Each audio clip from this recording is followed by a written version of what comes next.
Was this a very good horror film or just another generic one? Let's talk about it. Hi, welcome back to another episode of Andrew's Movie Reviews. Today we watched Weapons, and I'll get into my 1 minute review in just a second.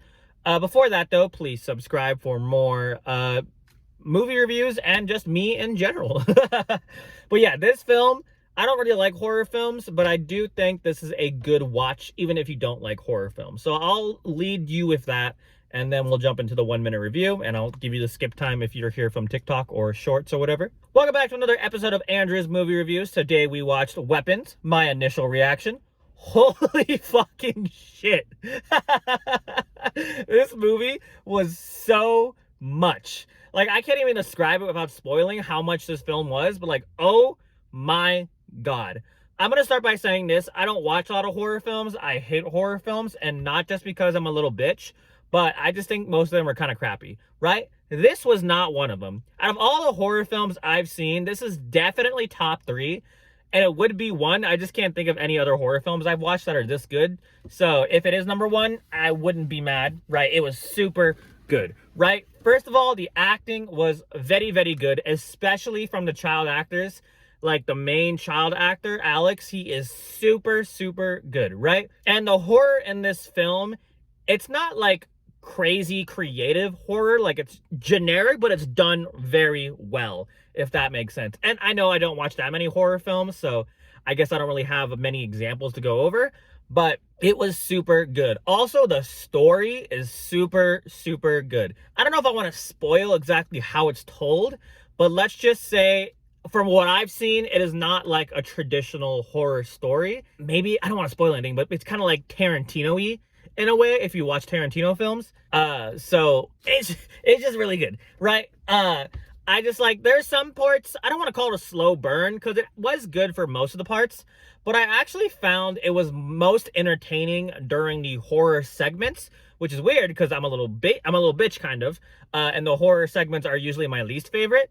But I think it genuinely, when it puts the fear into you, is when it's at its best moments. And then there's some times where it gets, I don't want to say a little boring, but it slows down to a pace where you're like, okay, can we move on? And I think that's what hurt it the most. Rotten Tomatoes gave it 100% so far. I think IMDb is like an 8 something. Like I said, I don't love horror films. From the horror films I've seen, this is definitely way up there. One of the best.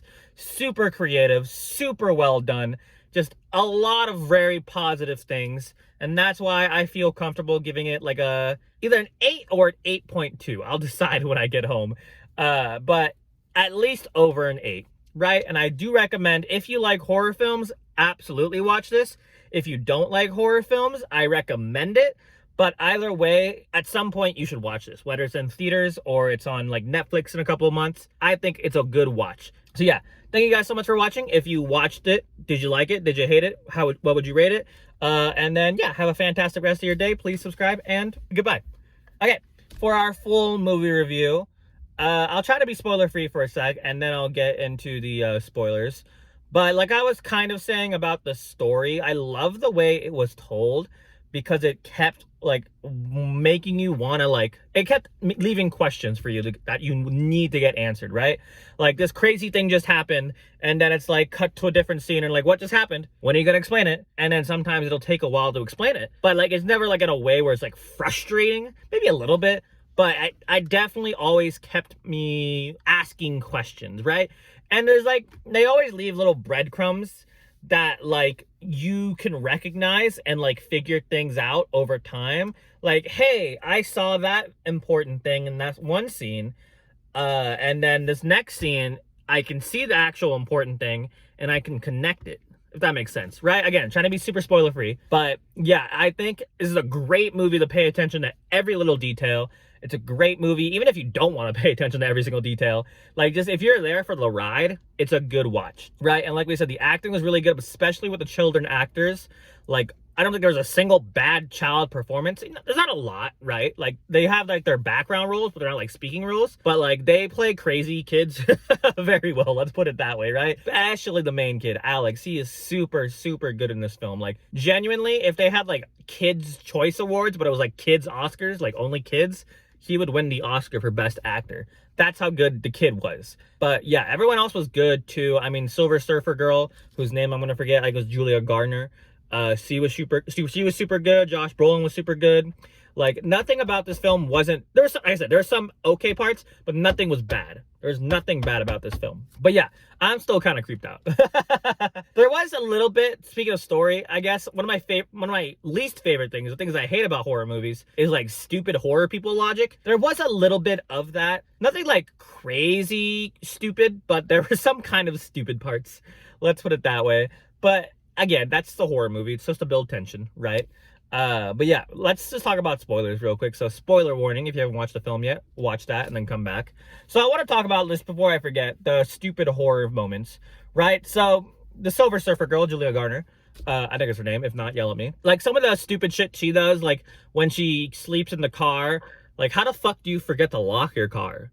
You know what I mean? Like, even I said that. I didn't lock my car. But like, if you're staking someone's house out, how the fuck do you not lock your car? Like, obviously it's to build fucking tension, and that's one of the most insane fucking scenes in the entire movie. When like you hear her open the door, it was pretty packed in there. My entire theater was like, oh shit. It was fucking tense. It was fucking perfect. But yeah, that was pretty fucking stupid. And the part where she's getting chased by the fucking Marcus dude, and like she's in the gas station and clearly the fucking door's not opening because it's locked, and she keeps going, oh my god, it's not opening. Like, no shit, bro. Like, why the fuck are you standing there? Like, yeah, Josh Brolin had to save your life, but like that shit kind of pissed me off a little bit. Again, it's horror movie logic, right? It's not supposed to be smart. It's supposed to be scary. It's supposed to build up the tension. So we'll forgive that. But like I said, the stories. So I loved how the story was broken up to different perspectives, and I absolutely fucking love when you would see the same exact scene from a different perspective.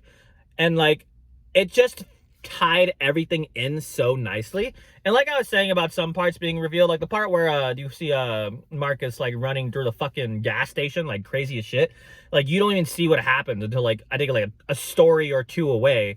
And then like when they finally like reveal with how Marcus gets that, and they reveal like the big bad villain of it, it's like, holy shit. Because the whole time you're like, what the fuck is happening? You know what I mean?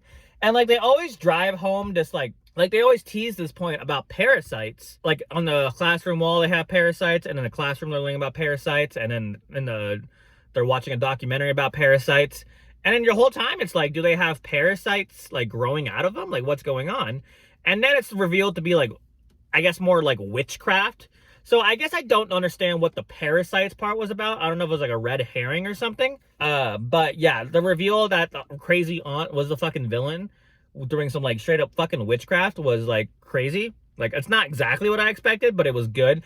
You could tell she was evil from the fucking vibe she gave, don't get me wrong, but it was fucking crazy. Yeah, I love the fucking story. There were some great moments. Okay, so let's talk about my favorite shots, right? One of my favorite shots, like I said, was the car scene where like she gets in the car and then you see the scissors and cut it. One of my other favorite scenes is when it was like near the end of the movie where like you see how the kids start getting into the house, and like it's just a shot of the fucking street at night, and then all these kids start running into the fucking field.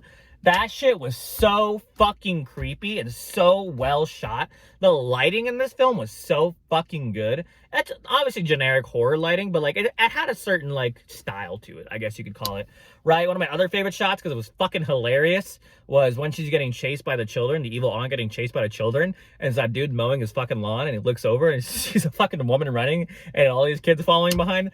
That shit was hilarious. Genuinely one of the funniest things I've seen in the movies this year. I was fucking not busting out laughing because I don't laugh in public, but like inside I was LOLing, right? But yeah, some of the best horror shots I've seen. I mean, it's not like the fucking like The Shining, which I honestly haven't watched yet, but I really want to. I just never have. But The Shining, from the shots I've seen, have really good cinematography. I'm not saying it's that same level, but there's some pretty good and could be iconic shots in that, right? And then one thing I also didn't understand, like when Josh Brolin had his dream nightmare, right, and over his house was a giant gun that said 217. I guess I don't understand the significance of the specific AR rifle. I don't know, AR, M16, whatever, right? But like, I get that they're like, the kids are like weapons in a way, but like, I guess I just understand the motif of a gun.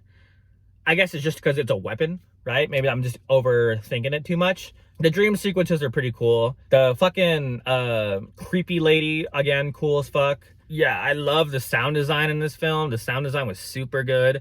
It always, like, there was a certain, like, whenever things get tense, there was a certain, like, bass that hits that, like, picks up the anxiety of the scene.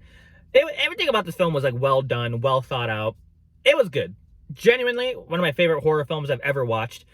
This made me want to watch The Shining, because I still gotta fucking watch The Shining. I don't know why I haven't. But yeah, that's how I feel.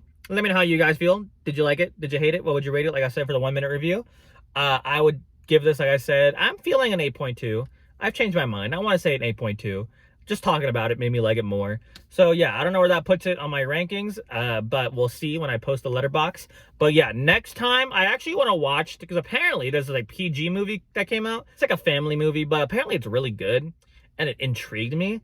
But like they are only showing it like in the middle of the day and like 2 showings a day, right? So I gotta find a very specific time to watch it, and I don't know how long they're gonna show it, but it has intrigued me, right? I forget what it's called. It's like Sketch, I don't know. I'll put a little poster up on there for you. But yeah, did you like the movie? Did you hate it? What would you rate it? And have a fantastic rest of your day. 8.2. I recommend you watch it. If it's in theaters, great. If not, at some point, watch it, right? Okay, thank you for watching. Goodbye. Have a good night or day, whatever. I'm gonna go have nightmares. Goodbye.